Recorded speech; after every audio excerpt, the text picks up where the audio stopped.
Hello everyone, welcome back to Witchtionery. If you have yet to subscribe to this channel, then please do so because we are getting crafty and spooky all month long. And today I wanted to share with you guys 5 tricks and tips that I have to make snail mail extra special. We are at the halfway mark of Witchtionery's 13 Crafty Nights, which means we have a ton of cards that we need to start sending out if we have any hope that they will get there by Halloween. So, to do so, I figured I would, show you guys why it takes me forever to actually mail out my cards and why I'm away from you guys for so long sometimes. In the past, I've shown you guys how I use specialty wrapping paper to make really amazing envelopes, and today I figured I should refresh you guys on what I do. So today's wrapping paper is from Paper Source. This is called the Halloween Icons wrapping paper, and it is made out of cotton. So like I've shown before, I'm going to take a envelope from my stash and I'm just going to deconstruct it so I have a template of what to use. My favorite envelopes to use are any envelopes that have this triangular closing flap because I find them to have more of an aesthetic feel than the rectangular ones. It's a personal preference, but once I show you my other tricks, you will kind of understand why. So this is my first trick, using wrapping paper as envelopes. I find that you should not use extra sparkly paper to send in the mail because it messes up the machines at the post office. Definitely spend a little bit extra postage because some of these envelopes can't go through traditional machines, so they cost a little bit extra. And of course, make sure that you're using enough adhesive to get your envelope from point A to point B, especially if it's going overseas. You don't want it to just, disintegrate while it's, being shipped. I'm going to be using my Icraft super sticky tape because this stuff adheres your past since your current life. It is so sticky. Also, this paper is like cotton, and anytime you use your tape runner, it just picks up the cotton fibers. The super sticky tape allows you to have a really strong adhesive and a strong bond between flaps, and it also actually adheres on this special sort of surface. So definitely this is stuff that I keep in my apartment all the way from like Halloween through February because I need them for also presents. Presents use this paper as well. I mean this tape as well. For my tip number 2, I realize that we all don't live by a paper source or a Dick Blick, and some of us don't really like the idea of using gift wrapping for envelopes. So in that scenario, I definitely recommend using the 12 by 12 paper packs that you can find on scrapbook.com, Simon Says Stamp, and other crafty online stores, or just regular crafty stores. My tips for this is definitely make sure that you aren't using a super busy paper, just because you want to make sure that the address is visible on the envelope.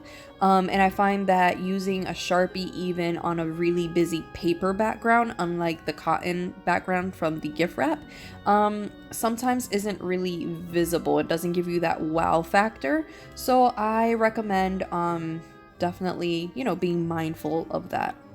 I am going to use my super sticky tape again because I don't want it to come undone, and that basically wraps up this tip. My third tip, because I do realize that we are all busy working people, is if you don't want to make envelopes, you can definitely make envelope liners, which is just taking a regular envelope you already have in your stash, and if you already deconstructed it to make a template, then all you want to do is cut the excess flaps that are not the closing flap. You want to make sure you leave that closing flap on, so you can make a template for a piece of paper that's going to line the inside of your envelope. For this one, all I did was that I made a line from the adhesive that holds the actual envelope together, and I'm going to trim off all of that, just so I have the area around it that's going to fit perfectly below the actual portion of adhesive at the top.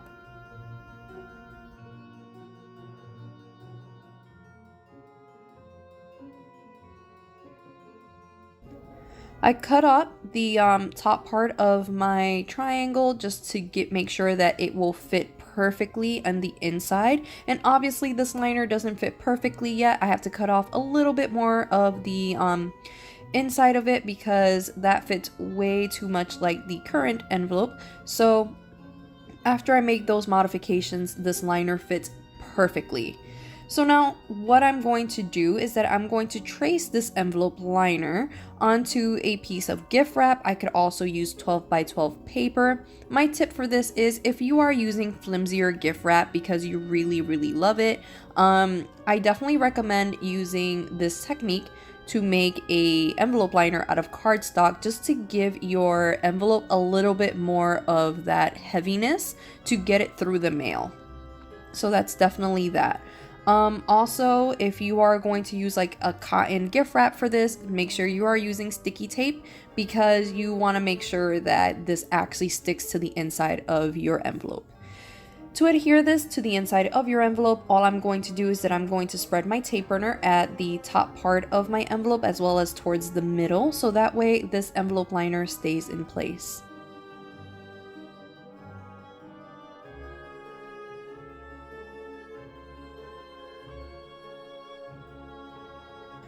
Also, make sure that your recipient knows that it's there. I would recommend using a little glue dot or a little piece of washi tape to just slightly close the hood so they know they can hook their finger through the flap and open it and expose that beautiful liner inside waiting for them. Tip 4 is actually the most common tip if you want to make your envelopes a little bit more festive. Definitely buy stamps that reflect that holiday. My favorite thing to do, because I am just that extra and over the top, I go on to Etsy and I buy vintage stamps and I kind of collect them. My last tip is, of course, if you have some calligraphy skills, or even if you do not and you want to make your handwriting a little bit extra special, there are definitely templates that you can buy that basically allow you to have you know, lines so you can write somebody's name perfectly onto the center of an envelope. If you are somewhat skilled or if you just want to try your hands here, I'm not really doing any special lettering. I'm just writing Ashley's name in all caps, and I'm following the curvature of each of these full foiled icons, and I'm alternating kind of the shape of each letter to fit in the space that I've been given. And I know it looks really cool, but all I'm doing is writing capital letters across the envelope itself. If I wanted to make this extra special, I would probably just in my mind set guidelines that I would want the lines of like the A's, the H's, the E's to be towards the bottom part of the letter, and then that would give my letters this oblong sort of look.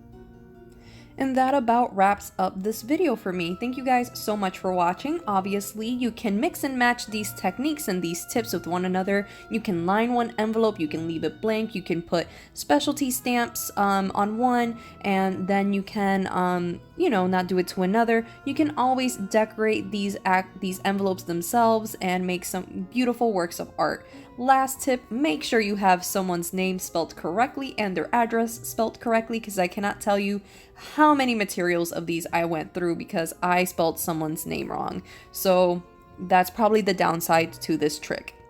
Thank you guys so much for watching today, and I hope to see you guys soon. Take care.